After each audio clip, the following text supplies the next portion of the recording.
Shalom à tous. Alors dans cette étude, nous allons essayer de comprendre quelle était la foi originelle que Yeshua a donnée à ses premiers disciples.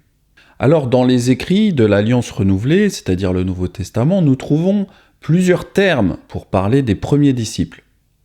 Nous trouvons des versets qui parlent des Nazaréens et puis des chrétiens. Mais ce qui nous intéresse vraiment, c'est de savoir quelle était la foi originelle, c'est-à-dire quelle était la pratique concrète des premiers disciples de Yeshua. Alors de nos jours, il y a beaucoup de croyants qui se disent nazaréens et encore plus de personnes qui se disent chrétiennes. Mais alors, est-ce que les nazaréens ou les chrétiens modernes détiennent encore la foi originelle qui a été donnée une fois pour toutes ? Bien-aimés, comme je désirais vivement vous écrire au sujet de notre salut commun, je me suis senti obligé de le faire afin de vous exhorter à combattre pour la foi qui a été transmise aux saints une fois pour toutes. Ce que nous pouvons observer, c'est que toutes les personnes qui se disent chrétiennes aujourd'hui, elles n'ont pas la même foi. Si vous prenez les chrétiens catholiques, ils n'ont pas la même foi que les chrétiens protestants ou que les chrétiens adventistes. Tous ces chrétiens, ils agissent de façon très différente. Ça veut dire qu'ils n'ont pas la même foi. Tout cela signifie également que, au premier abord, la foi originelle, elle n'est pas si facile que ça à retrouver dans cette multitude de dénominations. Nous allons donc étudier ensemble pour comprendre quelle était la foi originelle, car, nous voulons vraiment suivre notre maître Yeshua, qui est le Messie d'Israël. Il y a beaucoup de personnes qui disent que les mots chrétien et nazaréen étaient synonymes, et qu'ils désignaient le même groupe de personnes. Alors d'un point de vue purement étymologique, c'est exact, parce qu'un chrétien, ça veut dire une personne qui suit le Messie. Le dictionnaire Strong nous le confirme. Dérivé de Christos, signifiant Christ ou oint, combiné avec le suffixe ianos, qui désigne l'appartenance ou le fait de suivre. De la même manière, vous avez également le mot nazaréen, qui est aussi une personne qui suivait Yeshua le Nazaréen, c'est-à-dire le Messie. Si nous suivons ces deux définitions, étymologiquement parlant, alors chrétien et nazaréen, c'est équivalent, car tous deux sont des disciples de Yeshua. D'ailleurs, c'est probablement ce sens étymologique que nous devons comprendre quand nous voyons ces termes dans l'Alliance renouvelée. Nous avons trouvé cet homme qui est une peste, qui excite des divisions parmi tous les Juifs du monde, qui est chef de la secte des Nazaréens. Et Agrippa dit à Shaoul, c'est-à-dire Paul, « Tu vas bientôt me persuader de devenir chrétien. » Alors nous voyons dans ces deux passages que Shaoul était tantôt appelé Nazaréen, tantôt appelé chrétien. Cela dépendait surtout de la langue parlée par ses interlocuteurs. Parce que chrétien, c'est un terme de racine grecque, alors que nazaréen, c'est un terme de racine hébraïque. En tout cas, Shaoul était appelé par l'un ou l'autre des deux termes dans leur signification étymologique parce que nous savons que Shaoul était un imitateur de Yeshua. Soyez mes imitateurs comme je le suis moi-même du Messie. Même si à l'origine les chrétiens et les nazaréens semblent être le même groupe de personnes, nous allons voir que cela va rapidement changer. Les chrétiens semblent avoir changé la foi originelle pour partir sur une foi différente de celle transmise par le Messie Yeshua. L'un des pères fondateurs de l'Église catholique, appelé Épiphane de Salamine, a écrit au début du IVe siècle un livre intitulé Panarion, contre les hérésies, dans lequel il condamnait un groupe appelé les Nazaréens pour leur pratique du judaïsme chrétien. Autrement dit, les Nazaréens croyaient au Messie, tout en conservant les rites juifs originels de la circoncision, du Shabbat et des lois de Moshe. Les Nazaréens ne diffèrent d'eux, c'est-à-dire les Juifs orthodoxes, sur aucun point essentiel, puisqu'ils pratiquent les coutumes et les doctrines prescrites par la loi juive. Si ce n'est qu'ils croient au Christ. Ils croient à la résurrection des morts et à la création de l'univers par Dieu. Ils prêchent l'unicité de Dieu et la filiation de Jésus-Christ. Ils maîtrisent parfaitement l'hébreu, ils lisent la loi, c'est-à-dire la loi de Moïse, ils diffèrent donc des vrais chrétiens, car ils accomplissent encore aujourd'hui les rites juifs tels que la circoncision, le sabbat et d'autres. Étant donné qu'Épiphane était catholique, la condamnation qu'il a rendue des Nazaréens, dans son livre sur les hérétiques, signifiait que les chrétiens catholiques et les nazaréens ne pouvaient pas être le même groupe de personnes, mais qu'il s'agissait de deux groupes distincts. Car leur foi, elle n'était pas la même.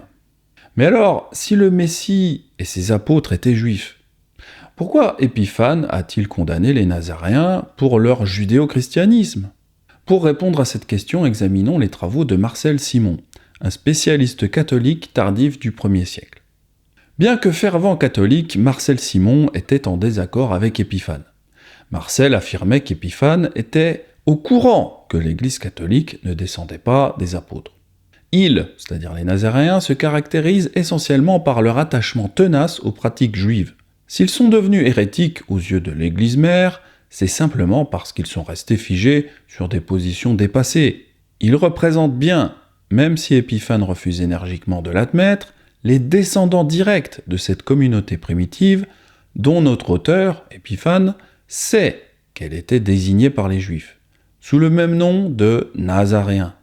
Marcel Simon nous dit que Épiphane savait que les Nazaréens descendaient de Yaakov, de Yohanan, de Képha, de Shaoul et des autres apôtres.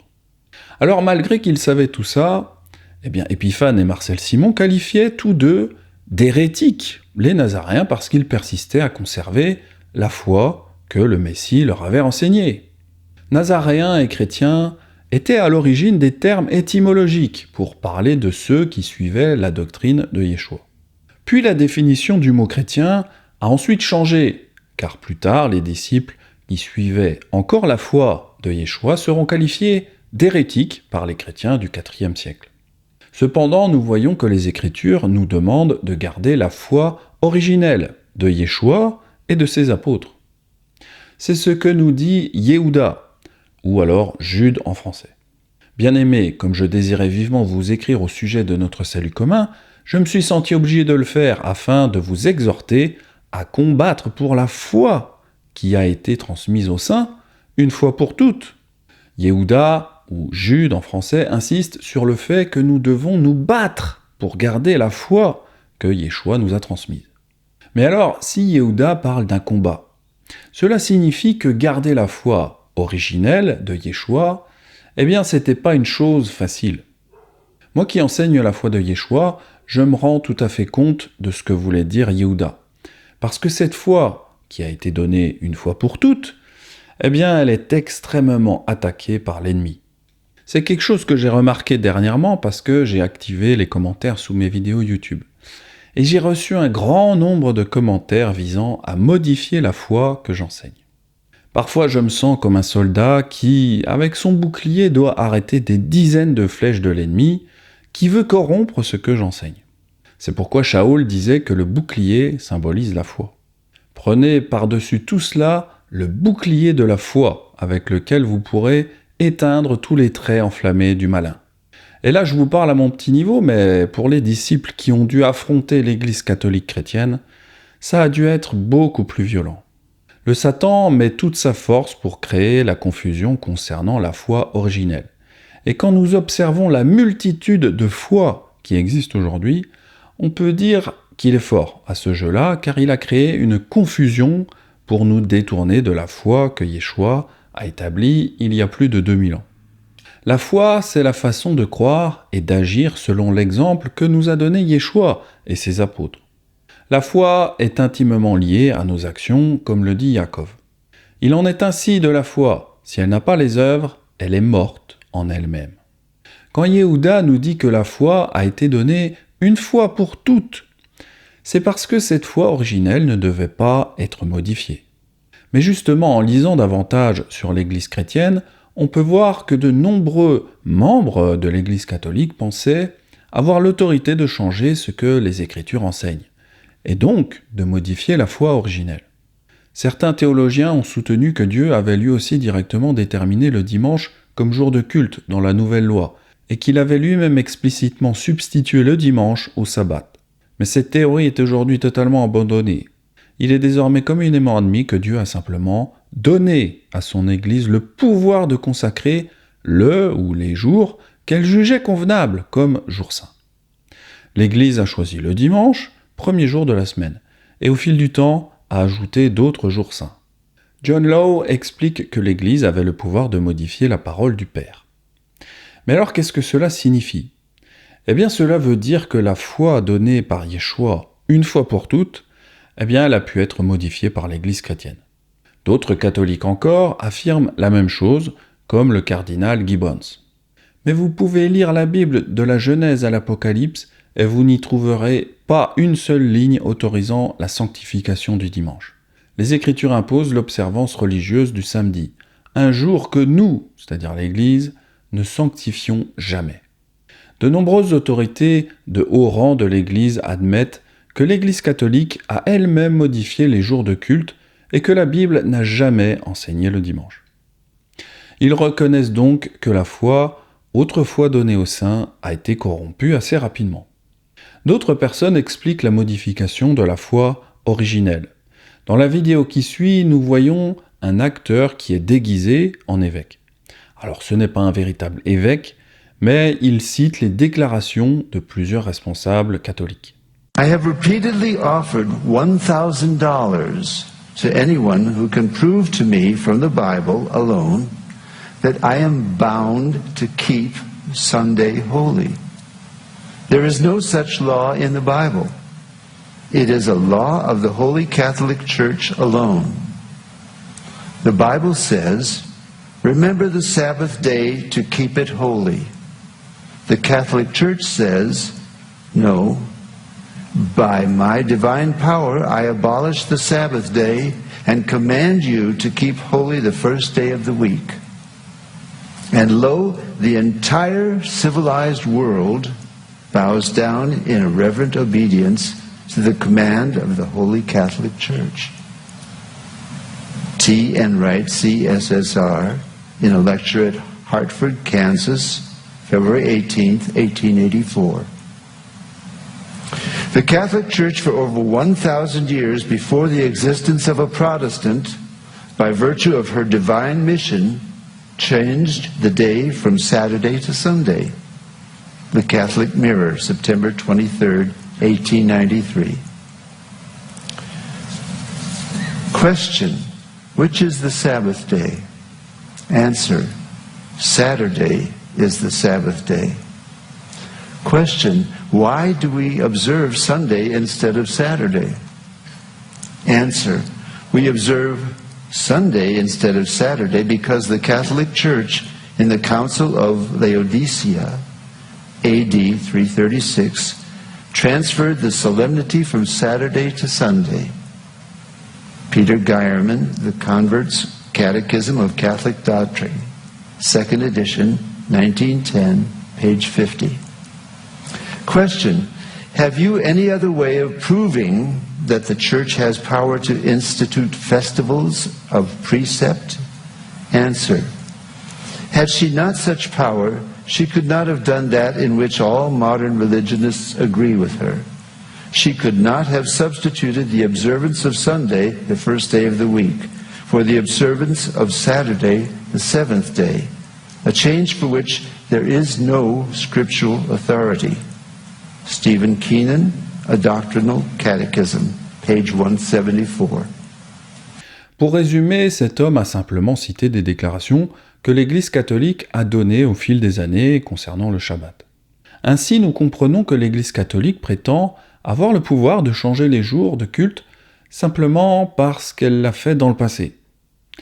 Donc en gros, l'Église dit « comme on l'a fait, ça veut dire qu'on avait le droit de le faire. Sinon, ce serait jamais arrivé. » La démonstration est vraiment absurde, mais c'est pourtant ce que dit l'Église. Nous voyons donc que l'Église enseigne des choses qui ne correspondent absolument pas aux Écritures.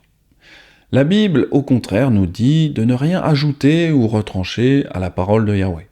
Tout ce que je vous commande, observez-le et mettez-le en pratique. Vous n'y ajouterez rien et vous n'en retrancherez rien. En général, les responsables catholiques n'encouragent pas les croyants à lire la Bible par eux-mêmes. On l'avait déjà montré et expliqué dans cette vidéo. D'ailleurs, le prêtre va le dire très clairement. Ne lisez pas la Bible. Voilà, je pense que on me pose souvent la question, par exemple, sur les réseaux sociaux, j'aimerais lire la Bible, par où je dois commencer? Alors moi, je dis aux gens, mais ne lisez pas la Bible. Alors moi, je dis aux gens, mais ne lisez pas la Bible.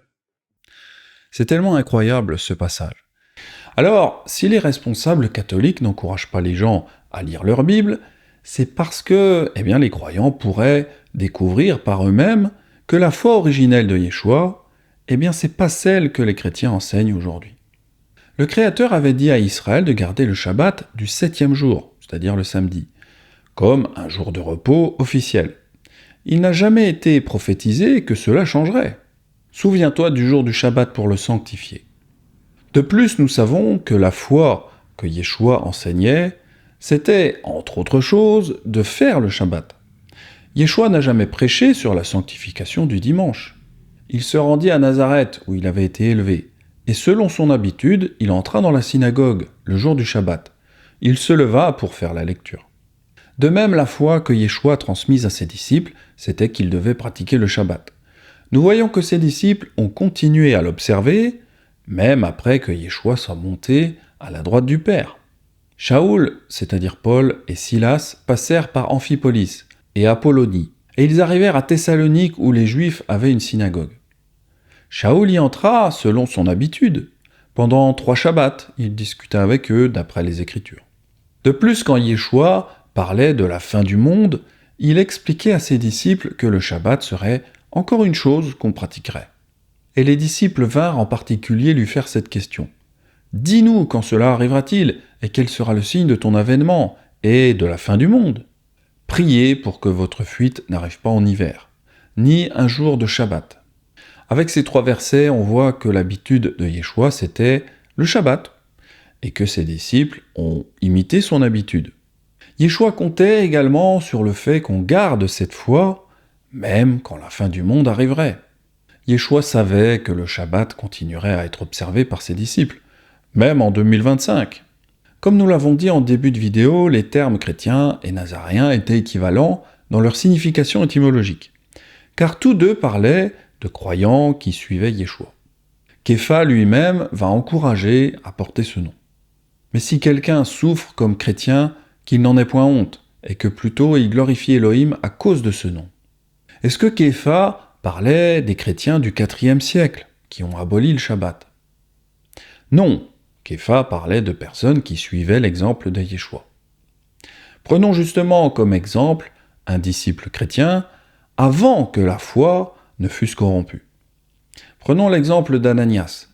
Or il y avait à Damas un disciple nommé Ananias. Yeshua lui dit dans une vision, « Ananias !» Il répondit, « Me voici, Adon !» Et Yeshua lui dit, « Lève-toi, va dans la rue qu'on appelle la droite, et cherche dans la maison de Yehuda un nommé Shaoul de Tarse. Car il prie, et il a vu en vision un homme du nom d'Ananias qui entrait et qui lui imposait les mains, afin qu'il recouvrât la vue. Ananias répondit, « Adon, j'ai appris de plusieurs personnes tout le mal que cet homme a fait à tes saints dans Yerushalayim. Et il a ici des pouvoirs de la part des principaux sacrificateurs pour lier tous ceux qui invoquent ton nom. » Mais Yeshua lui dit, « Va, car cet homme est un instrument que j'ai choisi pour porter mon nom devant les nations, devant les rois et devant les fils d'Israël.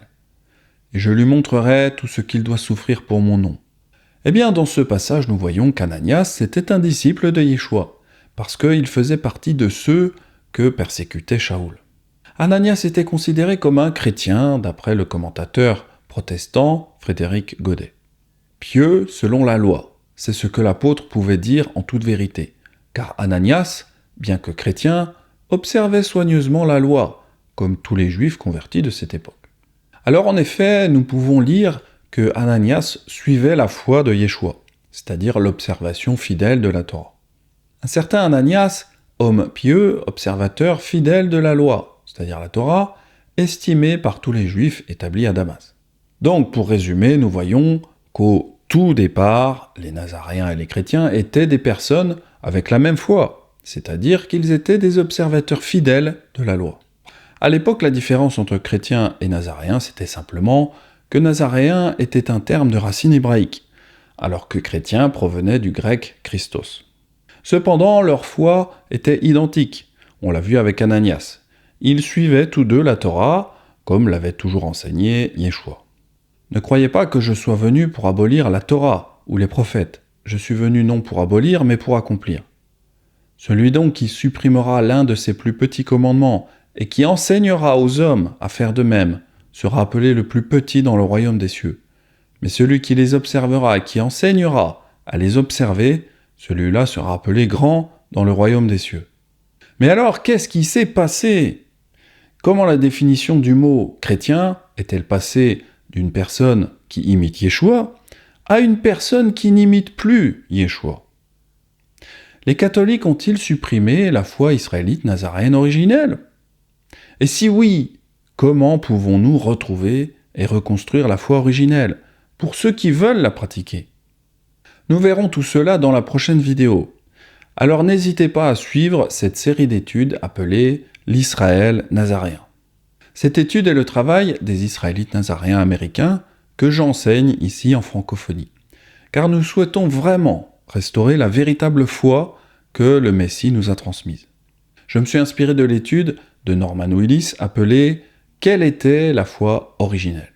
Quant à moi, je vous dis à très bientôt pour la prochaine étude, si Yahweh me le permet. C'était Benjamin, shalom à tous.